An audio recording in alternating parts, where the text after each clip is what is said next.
Hi, I'm Coach Corey Wayne, and this is my video coaching newsletter. And the topic of today's newsletter is going to be dating disaster, mixing business with pleasure. So I get two emails I'm going to go through with you. The first one is a really short email. Guys, he's read my book 12 times and he's got a lawyer girlfriend. And he says her job is so demanding that they hardly spend any time together. I know you guys are probably already laughing at this, going, I know what this is about. But the second email is from a guy who I guess he started dating an ex of his after she got divorced. And he obviously recognizes that he has been over pursuing her, and he kind of made a mistake of getting involved and trying to help her with her business. And she doesn't apparently have the same kind of work ethic. And so they're spending less and less time together, but he's still helping her with her business. And he's thinking, why would I want to help this girl in her business if we're hardly ever getting together for anything romantic? Because he's thinking he wants everything. He wants the romantic side and he's happy to help with the business side. But it seems like she's appreciating the business stuff and is backing away romantically. So I got a quote that I wrote, and then we'll go through the email. And the quote says, ideal romantic relationships, business partnerships, and close friendships come from having similar goals and values. Type A players don't want to work with, date, or be around B and C players for very long without feeling resentful. It's not your job to fix or to save other people who are unwilling to help themselves. The only thing you can do is show up as your best self, gently lead, suggest, and encourage others to reach their own greatness. But it's still up to them to take their required action to do the work to help themselves. You can't love someone because of their potential if they are not living up to it for very long without resenting it. Instead, find somebody else who is on the same path and who is just as motivated, persistent, and passionate as you are, and together you can achieve incredible things. The right people make things easy and effortless. The wrong people make things difficult and frustrating. So let's go through the first guy's email. He says, Corey, bro, I've read your book at least 12 times, and it's true, but I'm still struggling with my relationship. I've been seeing a girl for over a year, and her job takes priority over me. That's because her interest in you is low. She is a lawyer, and her job is so demanding, we don't spend time together anymore since COVID. We spent every weekend together, and she lives an hour away, and she would come over. Well, COVID's been going on for almost a year, dude. He said, I tried to plan dates during COVID to have fun and hang out and hook up, but no matter what I do right now, it does not work. Obviously, you're doing too much. She has no time for me. I find myself going out to date other women even though I'm with her. Come on, man. She's not with you. I still feel empty and want this girl. Any advice would help. Well, you may have read 3% Man 12 times, but you're doing the opposite of what it teaches.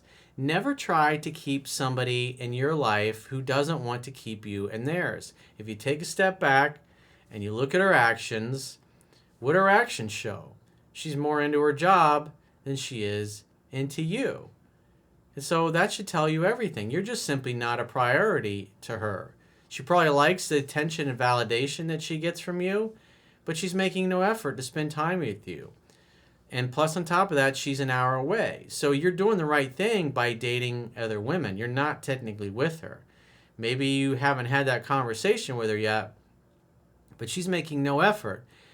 And if I were you, I would just stop calling her altogether. You don't continue pursuing somebody who keeps rejecting you.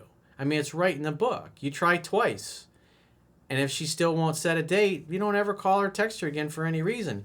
Because you're looking for mutual enthusiasm. You want somebody that when you offer her to spend time with you, which is the greatest gift you can give anybody, she's excited.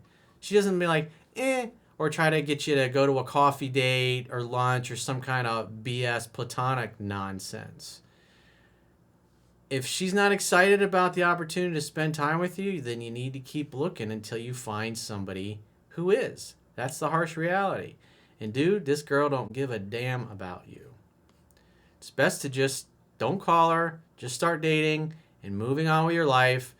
And if she reaches out, send 2 or 3 text replies back and forth. Hey, it was great hearing from you. I got to run. Keep in touch. If she calls you, talk for 2 to 3 minutes. Say, hey, it was great hearing your voice, but I got to run. Keep in touch.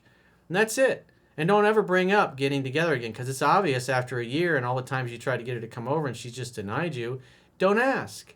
And then she'll learn real quick that you stopped moving forward. You're not trying to get together with her.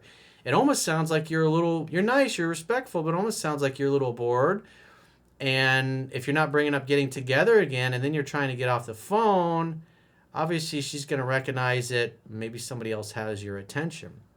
And remember, the quickest way to get somebody else's attention is to remove yours. So remove your attention. Let's go to the second email. He says, Dear Coach, I'm a 39-year-old male and I reconnected with an ex after she had a divorce. I can hear the audience going, no. Everything was great the first few months, and in the fall of 2020, we decided to date exclusively. We also discussed a future together and potential kids.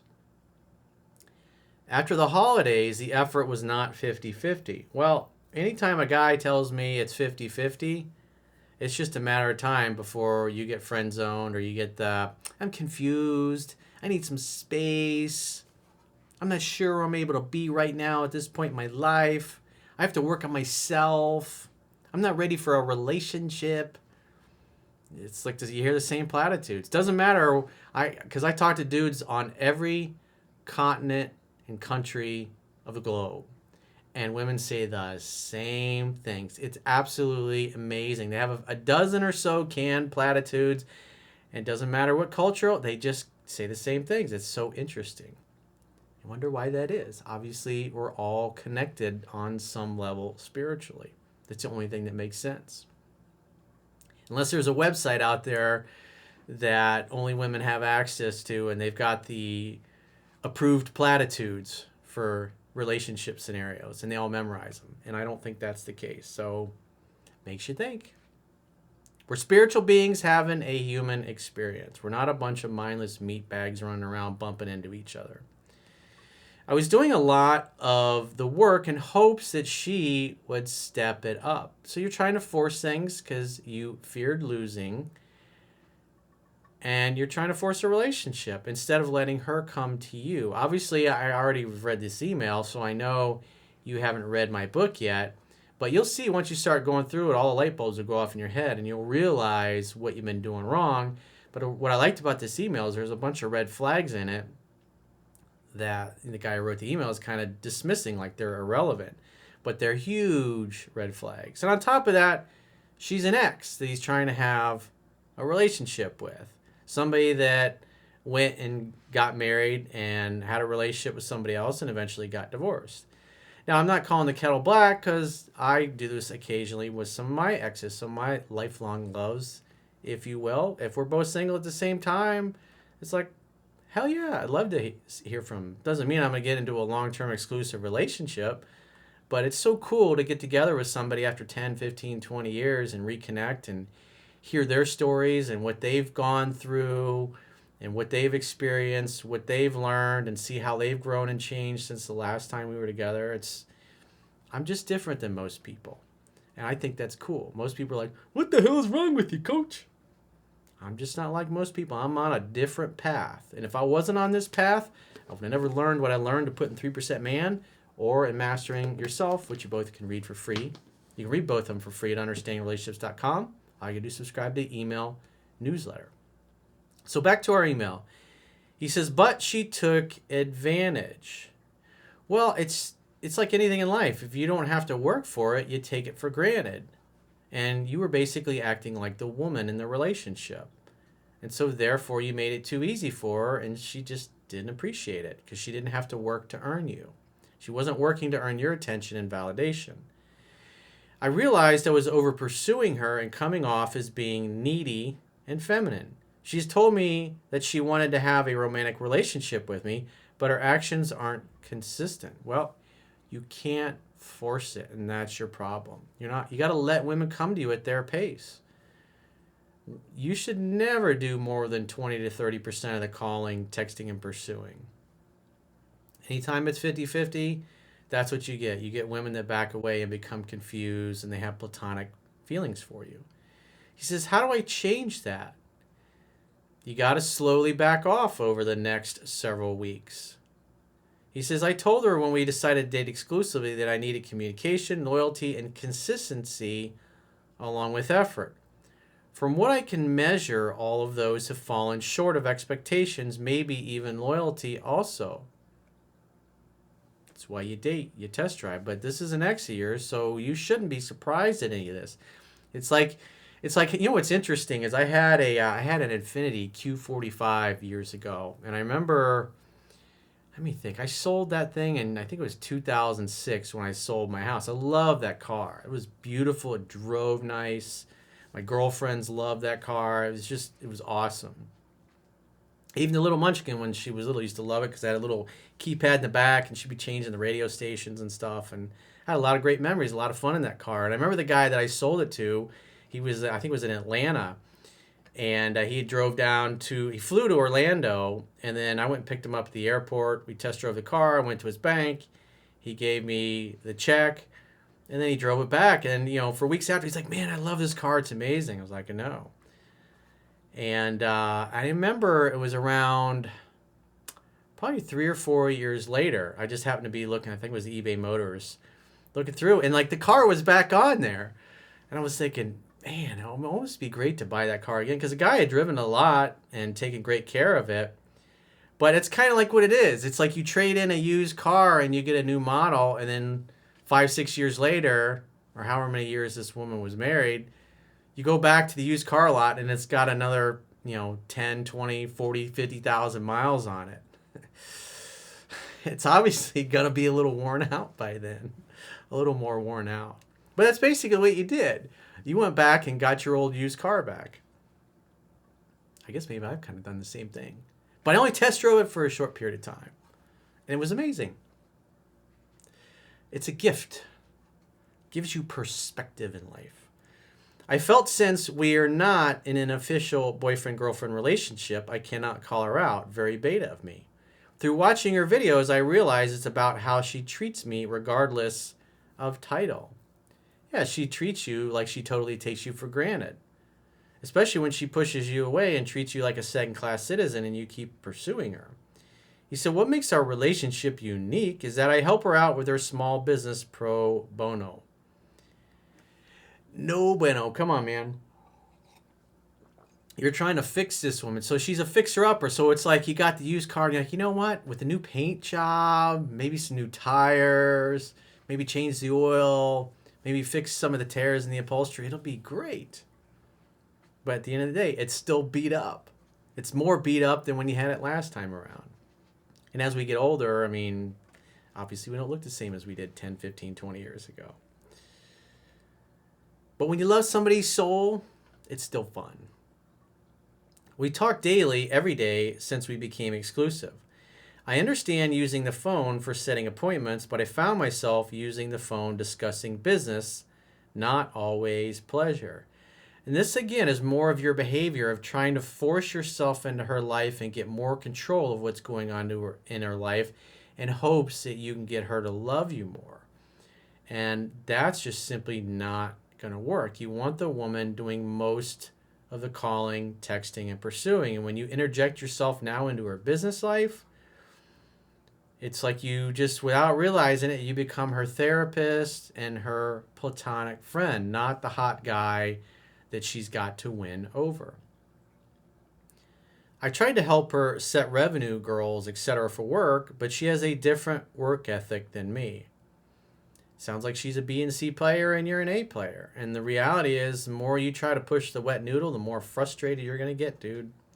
Been there, done that, got the t-shirt. I've hired and fired hundreds of people in my career. And the reality is, high achievers have it, and low achievers and mediocre people don't. Low achievers and mediocre people always talk about what they're going to do, but they don't follow through with it. It's just like when I hire people. It's like they either do what they say they're going to do or they don't. You give them the chance to be great and you still give them all the support they need, but sometimes they fall flat on their face. It's just the way it is. That's why you got to do a good job of pre-qualifying people up front, whether it's your romantic life, your friendships, or somebody you get involved with business-wise. I feel like our business relationship has come in the way of our romantic relationship and ruined attraction. You're over pursuing and acting like a girl has what's ruined attraction, dude. The business thing should have come only if she was asking for your advice, and then you can give her advice when you're laying naked in bed together instead of trying to solve her problems and run her life and run her business like she should. I've had several calls over the years when I've done phone sessions with guys that get themselves involved with investing in their girlfriend or their wife's business, and they don't make it work because they're really not that into it, and they end up wasting hundreds of thousands of dollars before they finally realize she doesn't really want to be a business person or an entrepreneur. It's like in other words, they're projecting their fantasy of what they want their woman to be, and they're ignoring the fact that she's just not into it. You always look at what people do, not what they say. So notice what he says next. He says, I catch her in small lies that are insignificant. Come on, man. That is a big red flag. So if she's lying to you about the little things that really don't matter, she's obviously lying to you about a lot of big things as well. Again, you're driving around a used car that you got rid of many years ago and now you got it back again. Like, at least in my cases, I know what I got. And I still love them regardless, but I'm not going to stay together forever. But it's cool to reconnect. But I'm bent like that. I'm kind of weird. I get it. And I'm not like everybody else. But feel they are as a result of her not feeling free. I don't think she has the same. She's not a A-type player, dude. Just like you said, she doesn't have the same work ethic. She's starting to pull back with the contact and breaking plans with me. So when women start breaking plans with you, then after they've canceled dates, especially when they don't offer a counteroffer, then don't ask them to get together and stop moving forward completely. Again, the quickest way to get somebody else's attention is to remove yours. And if she's breaking plans with you, you should stop moving forward completely. I know she can give me what I need when she is in her feminine. No, you don't know that, dude. Plus, you haven't read the book yet, because a lot of light bulbs will go off once you get through 3% Man the first time. The more effort I invested to make up for the lack of effort on her end, the more I feel emotionally vulnerable. Well, that's kind of like investing money in a stock that's continuing to go down, and you see your stock being in the red. It's always fun when you buy a stock and it goes the opposite way. But as long as the fundamentals haven't changed for why you got into the investment in the first place, you have diamond hands. How do I break the business relationship to allow time to pull back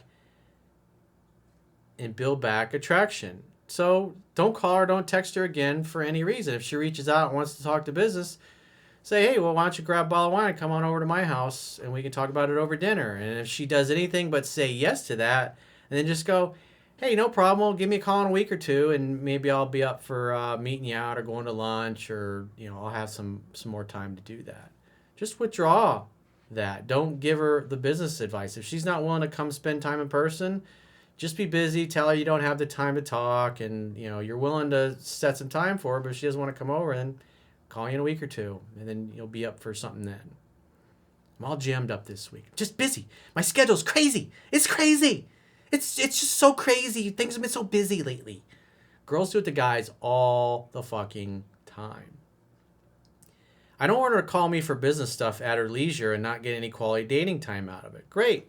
So negotiate that, meaning if she wants to talk about business, hey, come on over. Well, you know what? You want to talk about business? You should bring some bottle of wine over and my favorite chocolates and feed them to me, and you can ask me all the business questions you want. And she says, well, I just got a few questions. Where I was like, well, I'm kind of busy right now, and quite frankly, I'm interested in romance and I'm happy to talk about business, but only as part of our romantic get togethers. And what you and I have has become too business-like, and I'm just not down for that. I want to see you naked in my bed. That's what I want to see. I want her to appreciate, miss me, and initiate most of the contact during this time. Well, like I said, I would stop moving forward 100%. Let her do 100% of the calling, texting, and pursuing. Using the phone to set up a firm date for hanging out, having fun, and hooking up. Keep it simple, no relationship or business talk.